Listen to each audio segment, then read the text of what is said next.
El título responde al contenido, por supuesto, porque podríamos distribuir en dos partes como acostumbramos a hacer con varios capítulos.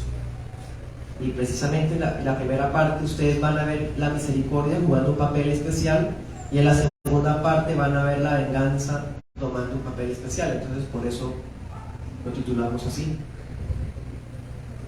clamor por misericordia y venganza. Este salmo fue compuesto por Asaf. Al parecer se basa en una experiencia de una grave derrota. Al parecer hay una derrota militar que sufrió Israel en sus días. Pero cuando uno lee el capítulo, es inevitable recordar la caída de Jerusalén. Pareciera que estuviera hablando precisamente de la destrucción ocasionada por Nabucodonosor en el año 586. De hecho, se habla de la caída del templo.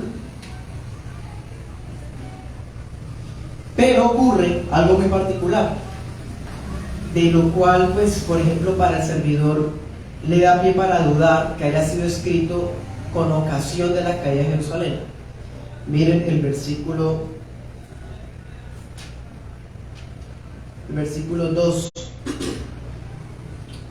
especialmente el 2, dice que dieron los cadáveres de tus siervos por comida a las aves, y luego la carne de tus santos, ¿sí?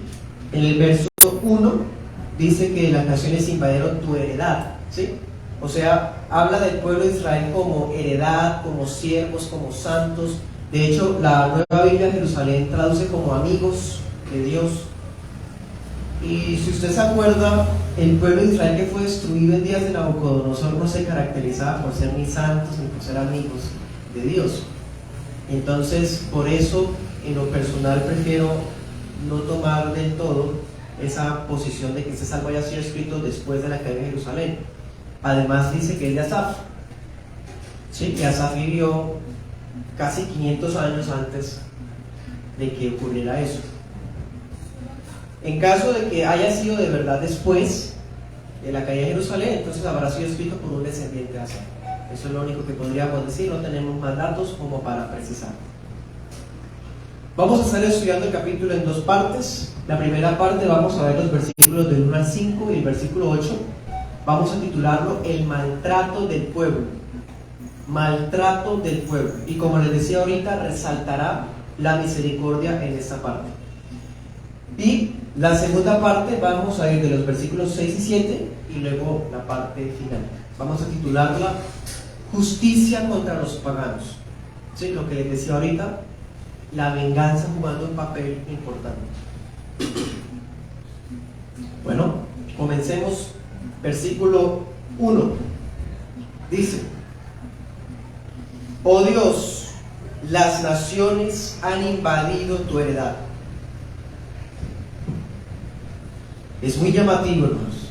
El salmo comienza con Dios y no con solamente un título o un nombre. Comienza con un clamor: oh Dios, oh Dios. Es una oración el salmo, y en la oración el salmista hace lo que usted y yo debemos hacer siempre que estamos en momentos de prueba y tribulación: contarle a Dios lo que está pasando.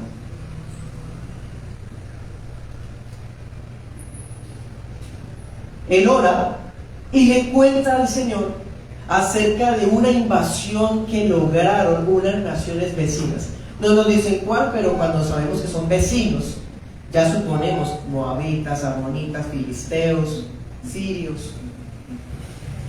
Bueno, y habla en plural, lo cual nos da a entender que es como si hubiera habido una confabulación en contra de Israel. Al parecer, perdieron la batalla, fueron derrotados. Al punto de que, mire el versículo 1, no solamente invadieron, también dice, profanaron el templo, ¿y qué más? Dejaron a Jerusalén en ruinas, dice en la Biblia de las Américas. En esta versión dice que redujeron a Jerusalén a escombros. El versículo 2 es muy diciente, dice: fue tal la magnitud de la derrota que dejaron los cuerpos de los judíos caídos así a la intemperie, sin sepultura, para entregarlos, dice el versículo 2, a los animales de rapiña, aves y fieras, para que se coman los cadáveres. El salmista le cuenta al Señor con muchísima preocupación. Y a propósito, hermanos, hay un salmo paralelo, un salmo que se parece mucho a este, es el Salmo 74, que ya lo estudiamos. Recuerdo que lo estudiamos con la iglesia de Cúcuta en su momento. Y ese salmo se caracterizaba porque es un clamor, es una petición debido a algo que ha ocurrido con el pueblo, pero el enfoque está en el templo. El templo que fue destruido por los enemigos. Y aunque el capítulo 79 también menciona que el templo fue profanado, el capítulo 79 tiene algo diferente. O bueno, dos cosas diferentes al Salmo 74. Dos cosas principales, por supuesto. La primera, este salmo que estudiamos hoy es explícito, escueto, directo, y nos dice que lo que ocurrió fue por el pecado del pueblo. Por el pecado. Es más, ahorita ustedes van a ver en el verso 8, hasta recuerda o alude a los pecados de los antepasados. Y la otra cosa que lo diferencia del Salmo 74 es que alude al futuro. ¿Sí? Ustedes miran, por ejemplo, cómo acaba en el 13. Es un salmo lleno de lamentaciones, más se parece a una lamentación este salmo, pero el 13 acaba muy optimista y acaba con alabanza, pero conste, no es una alabanza cumplida, es una alabanza como diciendo: cuando por fin intervengas, entonces el pueblo te alabará, ¿sí? Como pensando en el futuro. Eso es lo que lo diferencia del otro salmo, que por cierto también era de Asaf, ¿sí? Ustedes se han dado cuenta, Asaf siempre es muy sentimental, muy sensible, mejor dicho, y nos enseña, hermanos, a que podemos derramarnos ante el Señor. Versículo 3, el salmista nos dibuja un cuadro y nos muestra cadáveres regados y un montón de sangre en el piso, tanto así que parece agua derramada, como si hubiera llovido y hubiese un montón de charcos. Esa es la imagen que Él nos quiere transmitir de lo terrible que está ocurriendo allí. Versículo 4. El pueblo que una vez había sido apartado de todas las naciones, ahora ¿qué dice? Tres cosas. Dice en esta versión: son afrentados, escarnecidos, burlados. El pueblo que era tesoro especial ahora está lleno de toda esa situación. Dice en la peshita: oprobio, escarnio y mofa. Se burlan de ellos porque fueron destruidos, derrotados y humillados. Versículo 5. Entonces Asaf pregunta al Señor: ¿hasta cuándo, oh Yahweh? Y esa pregunta la hemos visto varias veces en varios salmos. ¿Estarás airado para siempre? ¿Arderá tu celo como fuego? Es una pregunta como queriendo recibir de Dios la respuesta, pero no pretendiendo una respuesta audible, sino una respuesta visible. Es decir, sabremos que has retirado tu ira contra nosotros cuando nos restaures, cuando ya dejemos de estar siendo aplastados por el enemigo. Versículo 8. Y en este clamor por misericordia, él ora al Señor y le pide que se olvide de las iniquidades de sus padres. Impresionante. Pidiéndole al Dios omnisciente que se olvide del pecado, al Dios que no puede olvidar que olvide. Esto, hermanos, parece un poco,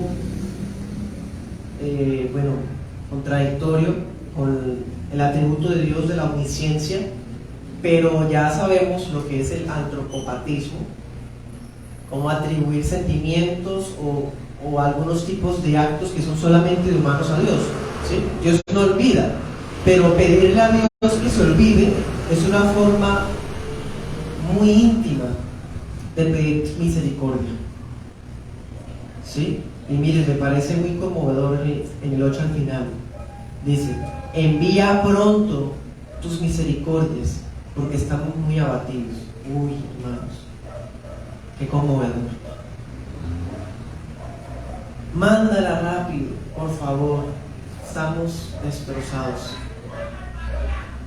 Bueno, ahora vamos al segundo punto: juicio contra los paganos, versículos 6 y 7. Dice: derrama tu furor sobre las naciones que no te conocen, pues han devorado a Jacob. En esta parte, hermanos, Asaf le pide a Dios que derrame su ira sobre las naciones paganas. ¿Cuáles son las naciones paganas? ¿Qué dice el versículo 6? Los que no te conocen, los que no invocan tu nombre. Claro, el pueblo de Dios se caracteriza porque el nombre del Señor está sobre ellos. Ellos oran, ellos conocen al Señor. En cambio, el pueblo pagano, en términos teológicos reprobado, ese pueblo pues no conoce a Dios, ¿sí? Y por si fuera poco, tras de que es un pueblo caracterizado por ser impío, se ensañaron contra el pueblo del Señor. Dice que lo consumieron a Jacob hasta asolarlo con furia maligna, se ensañaron contra ellos. Es muy llamativo porque Jeremías cita este salmo para orar. Anote el pasaje, Jeremías 10:25. Jeremías lo cita, hermano, casi textualmente para pedirle a Dios que tenga compasión de su pueblo y más bien que derrame su ira sobre los enemigos. ¿Sí? ¿Qué otra cosa caracteriza a este pueblo enemigo? Dice, verso 9: ayúdanos, oh Dios de nuestra salvación, líbranos. ¿Sí? En el versículo 7, han asolado tu morada. En fin, miren el 10: ¿por qué han de decir las naciones, ¿dónde está su Dios? O sea, estas personas habían destruido a Israel, se mofaban por haberlo derrotado y ahora estaban teniendo una actitud desafiante y haciendo preguntas con ironía, con sarcasmo, como diciendo: si este Dios fuera real, los hubiera defendido, pero ese Dios no existe. Ese Dios no existe. Entonces el salmista está recogiendo, está diciendo: no te conocen, no te invocan, se ensañaron contra nosotros y por si fuera poco me están blasfemando contra ti diciendo que no eres real. Entonces él está usando todo esto para pasar a este segundo punto que trata de la venganza. Como si estuviera diciendo: desvía la ira que has derramado contra nosotros, en vez de contra nosotros, contra los que tanto daño han hecho. Tú eres el salvador de tu pueblo, tú puedes ayudarnos, tú puedes librarnos, tú puedes perdonarnos una vez más, y no porque nosotros lo merezcamos, porque reconocemos que hemos pecado. Versículo 9 dice: por la gloria de tu nombre, porque es tu nombre el que está en juego, tu fama.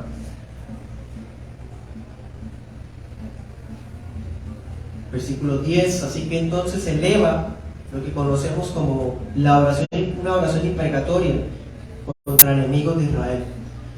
Y miren esa petición: haz notoria tu venganza por la sangre que se ha derramado, que esta venganza se pueda ver a los ojos de todo el mundo, creyentes y no creyentes, lo puedan ver. ellos dicen, ¿dónde está Dios? Ese Dios no existe. Pues déjanos ver tu poder.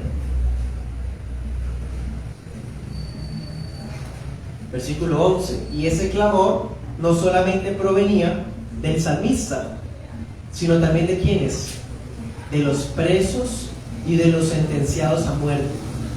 Claro, porque como el enemigo había derrotado a Israel, habían tomado muchos prisioneros de guerra. Y a los prisioneros de guerra casi siempre los mataban. Era muy raro que los esclavizaran, preferían matarlos. Entonces, escucha nuestro clamor, escucha el clamor de los que son tus amigos, tus santos, tu heredad, aquellos que están a punto de ser ejecutados. Versículo 12. El salmista sabe que con su gran poder el Señor podía preservar la vida de todos los sobrevivientes y traer retribución contra los que habían hecho daño. Dice en la Nueva Biblia de Jerusalén: devuelve 7 veces a nuestros vecinos la afrenta con que te afrentaron, Señor.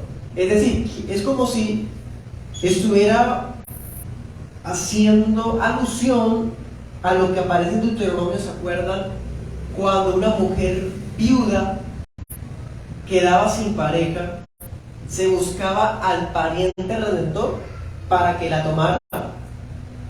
También se acuerdan que cuando había un homicidio, el familiar más cercano podía vengar la sangre de su familiar que había sido asesinado. Es decir, aquí el salmista, lo que pasa es que en la traducción casi no se nota eso, pero lo que el salmista está diciendo literalmente es que Dios es el padre del pueblo o el esposo del pueblo, o sea, es el familiar, el pariente más cercano. Y como Él es el pariente más cercano, Él es el que puede ser el vengador de la sangre. ¿Sí? Él es el que puede tomar a la mujer que había quedado viuda. Impresionante. O sea, el Señor era el autorizado bíblicamente para reclamar la venganza por la sangre derramada. Y como ellos habían sido contumaces, terribles, entonces le pide al Señor que multiplique por 7 el castigo. Y a propósito, hay en las versiones, sobre todo en la Reina Valera 60, se nota la palabra seno, ¿sí? En el versículo 12 dice: vuelve en su seno, ¿sí? Esa expresión en hebreo da a entender que no solamente castigara a los que habían hecho daño con sus manos, los soldados, los reyes, generales y demás, sino también que las mujeres de ellos y de sus países quedaran estériles, ¿sí? Como señal del castigo de Dios contra los impíos. En pocas palabras, es como si el salmista estuviera diciendo: si la tribulación que estamos pasando se debe al castigo de Dios por nuestros pecados, ¿cuánta más severidad merecen las reacciones impías por los actos infames que han cometido deshonrando al Señor? Y me acuerdo del pasaje de Primera de Pedro que dice: si el justo con dificultad se salva, ¿qué será del incrédulo y el pecador? Dice también el apóstol Pedro: el juicio de Dios comienza con la casa de Dios. Es decir, esto mismo que estábamos viendo, si Dios ejecutó un juicio tan tremendo en Israel, ¿acaso se van a eximir las naciones vecinas que no conocen a Dios, no le invocan y han hecho tantos actos infames, que se han ensañado y han blasfemado? No. Versículo 13, y termina el capítulo con un tono optimista. Este versículo es un contraste, es el versículo diferente, brilla y mira hacia el futuro, un futuro de restauración. Mientras los enemigos son destruidos por la ira de Dios, el pueblo de Dios, como ovejas de su prado, se llenan de gratitud porque Dios al fin intervino. Así que le alabarán para siempre, de generación en generación. Para terminar, hermanos, apliquemos este pasaje a los días de la iglesia, porque este pasaje, más que pensar en la caída del templo de Jerusalén en el año 586 a.C., cuando Babilonia conquistó Judá, ese salmo está apuntando a la iglesia que sufre y el consuelo que Dios ha prometido darle. Este salmo se caracteriza porque tiene una preocupación sincera por los hermanos que sufren, por los hermanos dispersos que huyen. Este salmo, ¿se acuerdan? El otro salmo, el 74, se caracterizaba porque estaba preocupado porque el templo estaba destruido.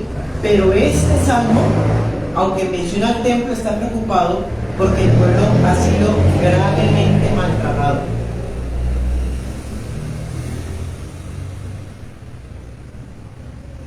Apocalipsis 17:6 dice que la gran ramera, Babilonia, está ebria con la sangre de los mártires. Se emborracha con la sangre de los creyentes que ha asesinado. Lo mismo que decía el salmista, parece agua derramada en la masacre que hicieron. Apocalipsis 6, 9 al 11 nos dice que todos esos mártires claman en la presencia de Dios por venganza. La iglesia tenemos el derecho de hacer oraciones imprecatorias contra las naciones que se ensañan contra la iglesia. Y un día el Señor Jesús responderá definitivamente ese clamor. Ese clamor será cumplido finalmente en la segunda venida de Cristo. Cuando Él venga a juzgar a vivos y a muertos, destruirá con su ira multiplicada por 7 a las naciones que no se arrepintieron, no oraron, que se ensañaron contra la iglesia de Cristo. Mientras que a los suyos, a sus santos, a sus amigos, les dará una canción para que la canten por toda la eternidad. Ese, hermanos, es el mensaje de este santo.